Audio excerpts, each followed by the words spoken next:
Newsfirst at 9. Headlines. A very good evening and welcome. This is Primetime News at 9 here on MTV Sports and Shakti TV. I'm Ramesh Rugal Bandale. And I'm Sonali Vanikapathake. We start off first with a look at the stories making the headlines tonight. Locomotive engineers continue to adhere to safety rules. Passengers inconvenienced by mass delays. President Mahinda Rajapaksa says no one will be allowed to harm the country's children. Department of Wildlife informs court that another elephant calf which was found with the calf found in Gannorua is missing. Danger of nurses' strike in Kurunegala spreading. The Locomotive Operating Engineers Union reiterates that they are continuing to drive trains adhering to strict safety guidelines in a mark of protest. Several train services were delayed today as well as a result. Several office services were delayed this morning. 3 office services were delayed at the Kurunegala railway station today. The delays were caused by switches having to be made between the Rajarata Rajana, Yaldevi and Dayata Kirula services on the one track which is being used at the station. Although the Rajarata Rajana from Vaunia to Mathura arrived at the Kurunegala railway station on time, its departure from the station was delayed by 25 minutes. This footage was captured this morning from the Polgahawela railway station. Tensions flared at the railway station this morning when passengers allegedly attempted to assault the engineer of the Mahava-Colombo train. The railway control room said the train was 38 minutes late in arriving at the Colombo Fort railway station. Meanwhile, passengers had acted disruptively when a train was forced to stop at the Polgahawela railway station last evening owing to a technical fault. The railway control room says that the passengers had harassed the station master. Although they said 25 minutes, the 25 minutes have passed. It has been delayed by 45 minutes and no one is talking to us.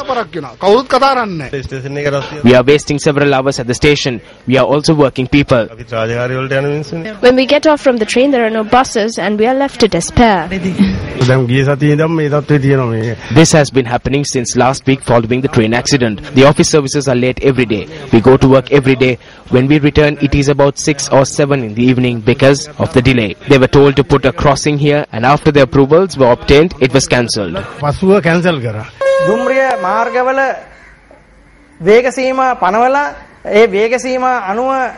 Locomotive engineers are operating in accordance with the speed limits and therefore there are delays. Passengers have become riled up because of these delays. So the situation that has arisen now is that passengers are now trying to attack engineers. The president of the Locomotive Operating Engineers Union, T.G. Vijayaratna, says they have resorted to this measure owing to the issues that have arisen with regard to railway safety. He added that the problem could be resolved if the department provides security. Meanwhile, the Locomotive Operating Engineers Union has requested police protection on both the Colombo Mahava and Colombo Ganewat services. Several services to and from the Colombo Fort railway station were delayed today. Although the Rajarata Rajana from Vaunia to Mathura was scheduled to arrive at the Colombo Fort railway station at 10:30 am, it was 11:05 am when the train finally arrived. The Panadura Rambukkana train only arrived at the Colombo Fort railway station at 10:35 am, although its scheduled arrival was 10:10 am. Several services had to be cancelled in the chaos. රමුක්කන බලා ධාවනීය වීමට නියමිත මන්දගාමී දුම්රිය අද දින ධාවනය නොවන බව මගින් කරුණාවෙන් සලකන්න. This train, which arrived at platform 5 at the Colombo Fort railway station, is the service from Marudana to Kaluthara. The train was scheduled to arrive at 12:05 pm. The time is now 12:40 pm.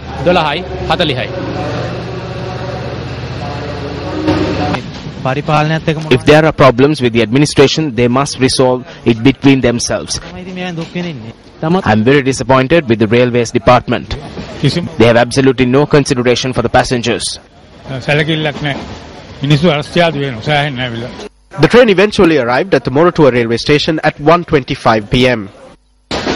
The Kaluthara train is now arriving at the Moratuwa railway station. The railway control room said that it would take 25 minutes to travel from the Fort railway station to Moratuwa, but 45 minutes have passed since we left. 25ක් වැනි කාලයක් තුලදී ළඟා වෙනවා කියලා. හැබැයි මේ වන විට විනාඩි 45ක් ගත වෙලා තියෙනවා. Discussions were held this morning under the auspices of the General Manager Operations of the Department of Railways, Nalaka Bandara. Is the delay being caused by engineers adhering to safety guidelines? That is correct, but we were made to do so because the department imposed limitations on us. So we have instructed our members not to violate safety rules in order to ensure their job security. It is not us but the Department of Railways that is saying do not violate the safety rules or you will be punished.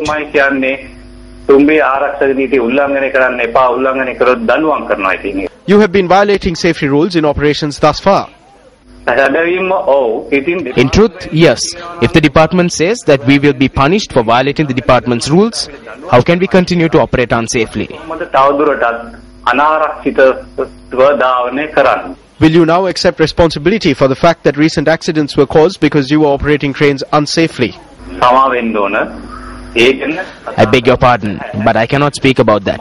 At a meeting held with the Deputy Minister yesterday, we agreed not to discuss this with the media.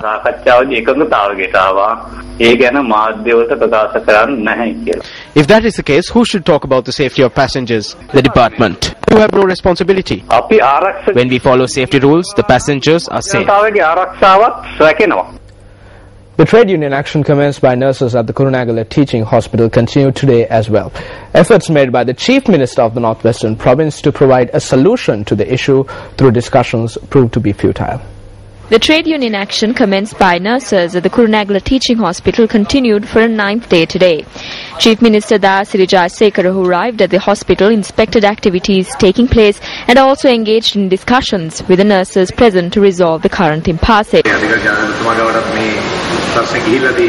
Thereafter, the Chief Minister also met with representatives of the Midwives Union as well. The Minister requested us not to cause disruptions when nurses report to work tomorrow and requested us to work together. This is what we have been saying all along.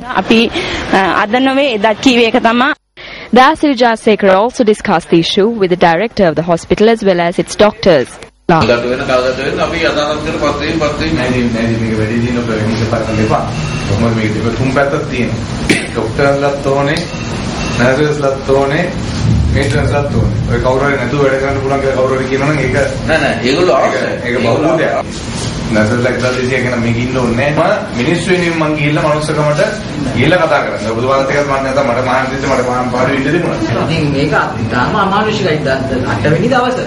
වෛද්‍ය සේවාවේ කවුරු එළියට වැට්ටත් අමානුෂිකයි.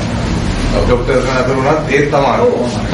ඒක ඔබතුමාලා ඇත්තට ඕනෑ කරන්නේ. I engaged in discussions in a manner which would not create any issues. I believe that we will be able to reach a solution to this issue through discussions very soon. We have not hampered the work done by nurses. We invited them to commence work. Meanwhile, over 50 medical students attached to the Rajarata University have been deployed to carry out activities at the Kurunegala Teaching Hospital. As the GMOA, we cannot accept the trade union action at the Kurunegala Hospital. We condemn this inhuman act, which has closed down even operating theatres.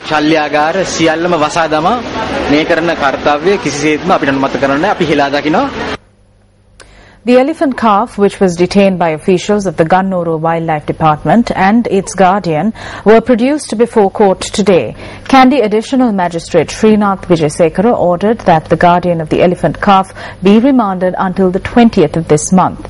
The attorney at law representing the Wildlife Department, Karunanayaka Bandara, informed court that another elephant calf that had been present along with the detained calf had gone missing.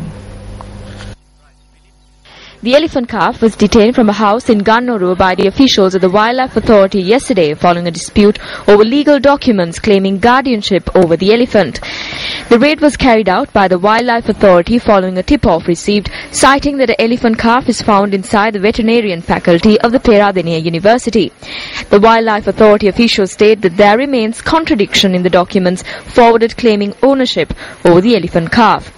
Therefore, the elephant calf and the guardian were produced before court.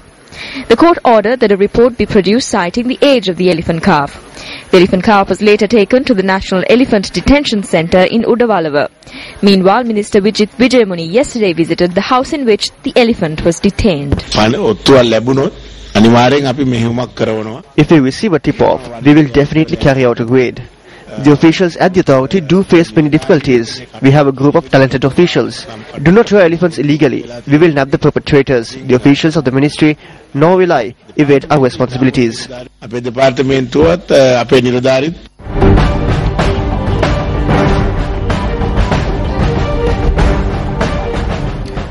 Mahinda Rajapaksa attended a religious event held in the Anuradhapura area today. The President visited the Jayashree Mahabodhya in Anuradhapura and obtained its blessings.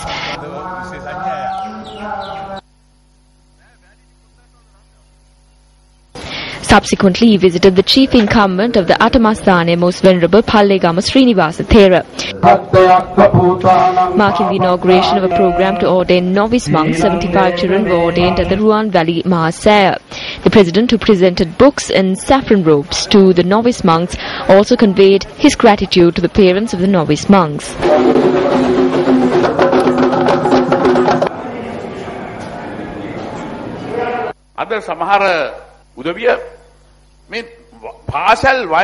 Several embassies remain poised to implement a program to mislead school children.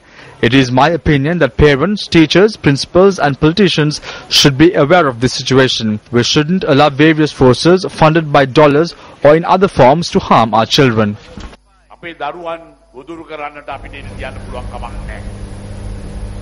Well, the penultimate day of the World Conference on Youth 2014 was worked off today at the BMICH in Colombo. Permanent representative to the UN in New York, Dr. Palita Kohner, addressed the main plenary session held today on mainstreaming youth in the post-2015 agenda. Ours is not only an effort to focus on youth alone, but make the hopes of youth an integral part of the world to which we all aspire, a world in which the youth exists now. It is not tomorrow's world, but today's world that we are talking about. Many policymakers tended to treat youth issues as tomorrow's problem that could be addressed later, in good time. But this cannot be the case anymore. This attitude cannot continue. Meanwhile, the official launch of the Sri Lankan Youth Volunteering to Make a Difference research report was unveiled today on the sidelines of the World Conference on Youth. The session was moderated by Newsfirst Director English News, Shamir Wasuldeen. A number of eminent panelists, including Ahmed El-Hamdawi, the United Nations General Secretary's Envoy on Youth, and Alan Jennings, the Program Director of UNV, were present at the occasion, along with delegates from a number of countries. Thank you so much. Several youth delegates who are attending the World Conference on Youth raised awareness about the plight of over 300 Nigerian schoolgirls who were abducted by the militant group Boko Haram from their school in northern Nigeria. The delegates staged a demonstration at the BMICH holding up placards with the hashtag Bring Back Our Girls emblazoned on them.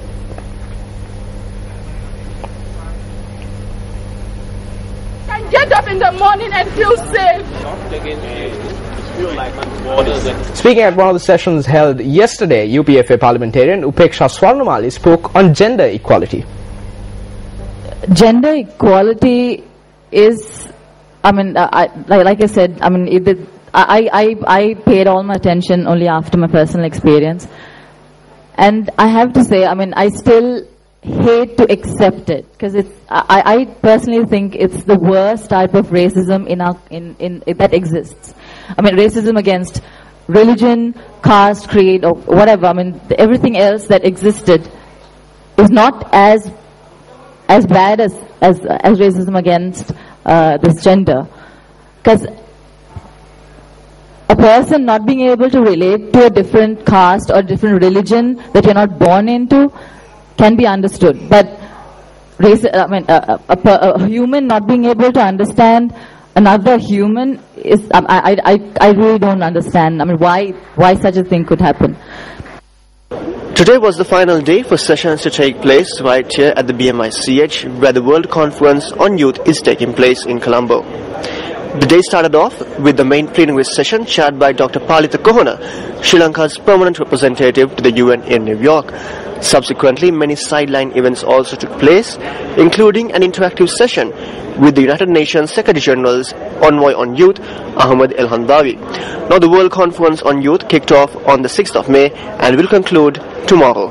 Zulfiq Farzan reporting for Newsfirst from Colombo. The Department of Inland Revenue says that the concessionary maximum income tax rate of 16% for professionals can only be accessed by professionals who are exercising their profession. Commissioner of Tax Policy at the department, Deepani Herath, made this statement at a seminar on amendments to tax laws organized by the Ceylon Chamber of Commerce in Colombo today. The purpose of the seminar was to discuss amendments to tax laws which were adopted in April in Parliament in line with the 2014 budget. Speaking at the seminar, Commissioner of Tax Policy of the Department of Inland Revenue, Deepani Herath, noted that while the maximum income tax rate for professionals had been reduced from 24% to 16%, this concessionary rate can only be accessed by those professionals who serve in their profession. In order to claim this particular rate, he should exercise. He should exercise his profession. Say for example, he could be the CEO of a company. So he can't claim this concessional rate because he is not exercising his professionalism as chartered accountant. Another program in the series of religious events organized parallel to the commencement of the Sirasa Vesak zone was held yesterday at the historic Yatihalgala Rajamahaviharya. Sacred relics from the Yatihalgala Rajamahaviharya will be brought to the Sirasa Vesak zone this year as well for devotees to pay homage. An all-night Dhammadeshanava was held at the Vihara yesterday, invoking blessings on the country and the Sirasa Vesak zone. An almsgiving was also held this morning. We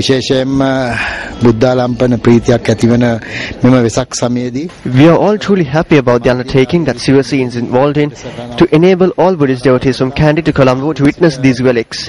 At the time of Vesak, when hearts are filled with love for the Buddha, I wish to extend my best wishes and express my happiness at this occasion. සම්පූර්ණ සතුට මේ අවස්ථාවේදී පළ කර සිටිනවා.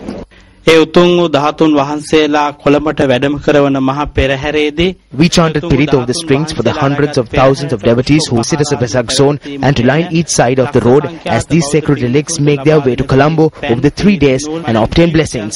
අපි ආරාධනා කර සිටිනවා. The Perahara carrying the sacred relic from the Yatihalgala Rajamahaviharya to the Sirasa Vesak zone will commence its journey on Sunday morning at 9 a.m. The film Sri Siddhartha Gautama won 5 awards at the World Buddhist Film Festival in Vietnam. The award ceremony was held in Vietnam last evening. The World Buddhist Film Festival was organized by the United Nations in line with the Vesak Festival. Sri Siddhartha Gautama bagged the award for the Best Film, Best Director, Best Editing, Best Music Direction and Best Actor, surpassing films that had been put forward by countries including Korea, Vietnam, Japan and Thailand. The award for the Best Director went to Saman Birman, while Gagan Malik won the award for the Best Actor for his portrayal of Prince Siddhartha. Pradeep Ratnayaka won the award for Best Music Direction, while Praveen Jayaratna won the award for Best Editing. Incidentally, Sri Siddhartha Gautama also won the award for the Best Film at the recent New Delhi International Film Festival. A protest was held today against the threats leveled against professors and students of the Jaffna University. The protest was staged at the university premises. The demonstration was launched in protest against a recent incident where posters leveling threats against the Vice-Chancellor as well as the staff and students of the university were pasted within the university premises. According to our correspondent in the area, the posters had been pasted on the 6th of this month. Our correspondent also noted that discussions were held between security officials and the university authorities in relation to the matter recently. The collective of national organizations held a media briefing today. Here are some of the views expressed about the governor of the northern province during the briefing. මේ ආණ්ඩුකාරතුමා උතුරෙන් අයින් කරන්න කියන හේතුව මොකක්ද? එකම හේතුව Why do they call for the removal of the governor? It is because they cannot build the foundation for a Tamil kingdom in the north with the governor present. It's because he knows that land well. He is also a major general. There is no one more suitable for the post of governor than Chandrasive. I state this with responsibility. We have informed the president about our stance through a letter.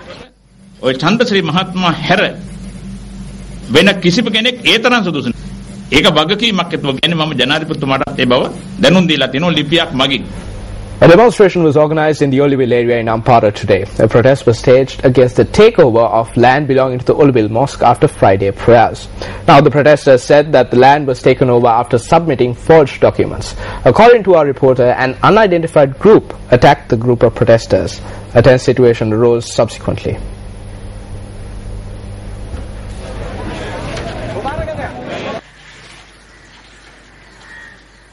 Up next is Action TV.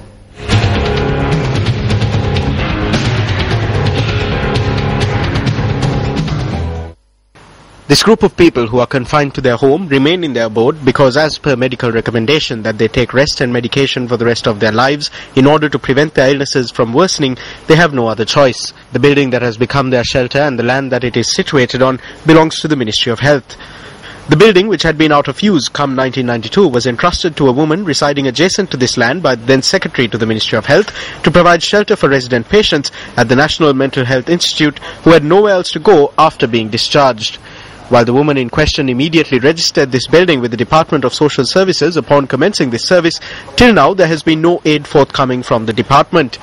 Since there are no prevailing problems with the administration of this establishment, the police, divisional secretariats, Grama Niladaris and even the courts have taken to referring helpless women to this institution. While 37 women receive shelter here at present, their nourishment is taken care of by the philanthropic public. The fact that the Gotatua hospital is located in close proximity to this building is a major convenience for them.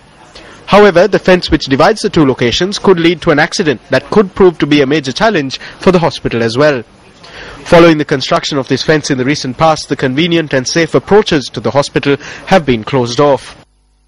We do not cook food here. It is brought here by others, and even they say that this road is very dangerous. If they do not bring arms, the residents go hungry. We ask for a proper road to ensure that the donations keep coming in.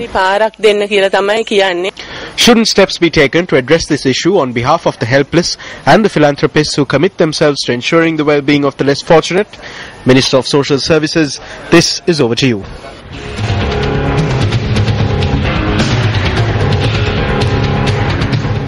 Deputy Minister of Investment Promotion Faisal Mustafa engaged in a visit to Dambulla yesterday.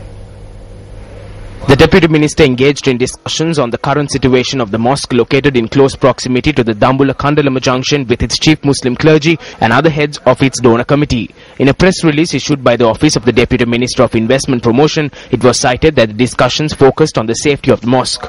The release also noted that the Deputy Minister had engaged in discussions over the phone with the IGP as well as Senior DIG Anus Senanayaka on the security of the mosque. The press release further notes that the Deputy Minister Faisal Mustafa has pledged that he will take steps to ensure that proceedings at the mosque will be carried out uninterrupted.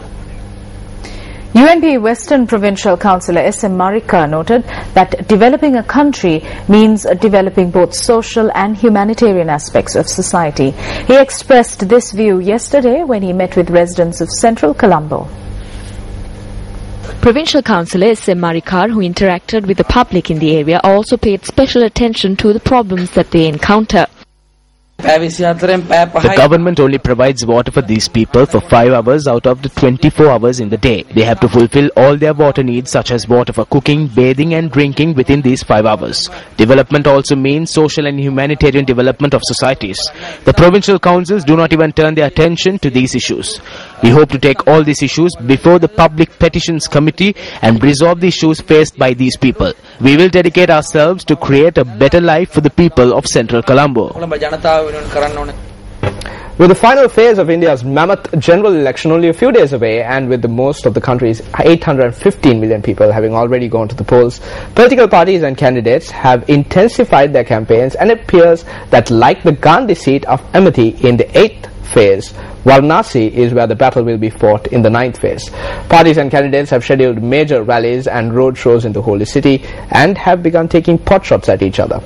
The main contest in Varanasi will be between the BJP's powerhouse prime ministerial candidate Narendra Modi and the so-called champion of the anti-corruption cause Arvind Kejriwal, leader of the Aam Aadmi Party or Common Man Party.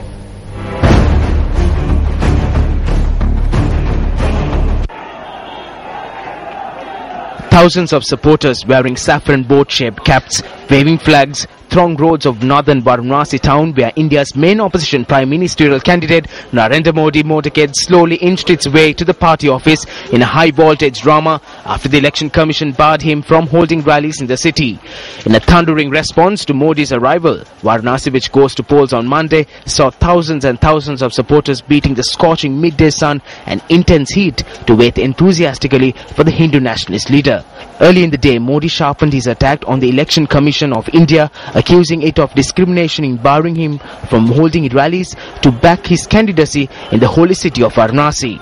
Polls show Modi's Hindu nationalist Bharatiya Janata Party winning the most seats in the election, although it may need to recruit allies to secure a parliamentary majority.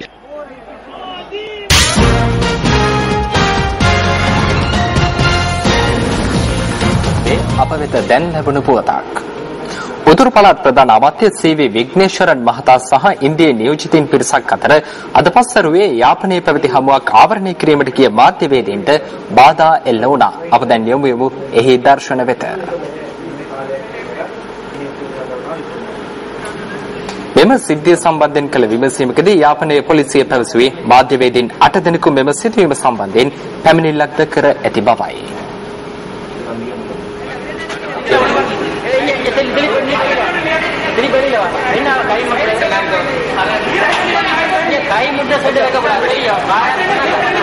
வடமாகாண முதலமைச்சர் CV. விக்னேஸ்வரனுக்கும் இந்திய பிரதிநிதிகளுக்கும் இடையில் இடம்பெற்ற சந்திப்பை செய்தி அறிக்கையிட சென்ற ஊடகவியலாளர்களுக்கு தடங்கல் ஏற்படுத்தப்பட்டுள்ளது. இந்த விடயம் தொடர்பில் யாழ் போலீஸ் நிலையத்தில் 8 ஊடகவியலாளர்கள் முறைப்பாடு செய்துள்ளனர். இந்த சம்பவம் தொடர்பில் எவரும் கைது செய்யப்படவில்லை என யாழ் போலீசார் தெரிவித்தனர். A group of journalists who went to cover a meeting between the Chief Minister of the Northern Province C.V. Vighneswaran and an Indian delegation were disrupted from carrying out their duties. The police said that 8 journalists had lodged a complaint with the Jaffna police in connection to the incident.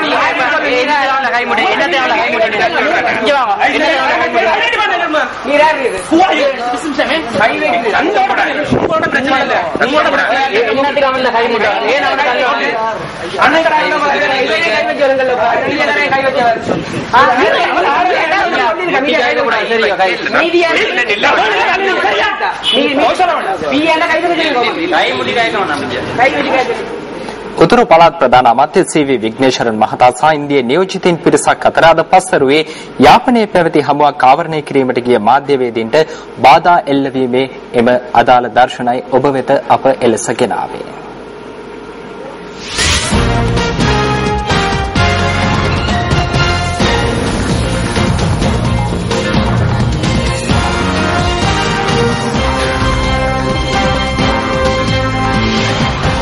In sports news, it's football. The Sri Lanka Air Force football team suffered a crushing 5-0 defeat in the qualifiers for the AFC President's Cup at the hands of Bangladeshi team Sheikh Russell Krira. The game, which was worked off at the Sugadadasa Stadium, saw the Sheikh Russell Krira team leading 2-0 by the end of the first half. The visitors added 3 more goals to their tally during the second half and secured a dominant victory. Meanwhile, the KRL Football Club from Pakistan beat the Ugyan Academy of Bhutan to climb to second place in the points table behind Sheikh Russell Krira. Sri Lankan Air Force team is ranked 3rd, winning only 1 game so far. If the SLAF team is to qualify for the Football Council President's Trophy Championship, they will have to win the game against the KRL Football Club, scheduled to take place on the 11th. And finally in sports news, St. Joseph's College Mardana today qualified for the Cup Championship in the Inter-School Premier Rugby League Division 1 when they defeated DSN Anayaka College Colombo at the CRNFC grounds. The lads from Mardana led the game at 11-7-5. The 7 points for the Josephian came through a try and a conversion, while DSN Anayaka managed only 1 try. During the second half, the Josephians scored yet another try and managed to keep their opponents at bay. St. Joseph's College won the game 12-5.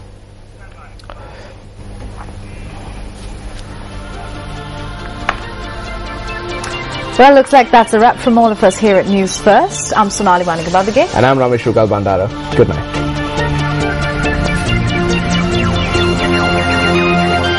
Hotline 0114-896-896. www.newsfirst.lk. Feedback at newsfirst.lk.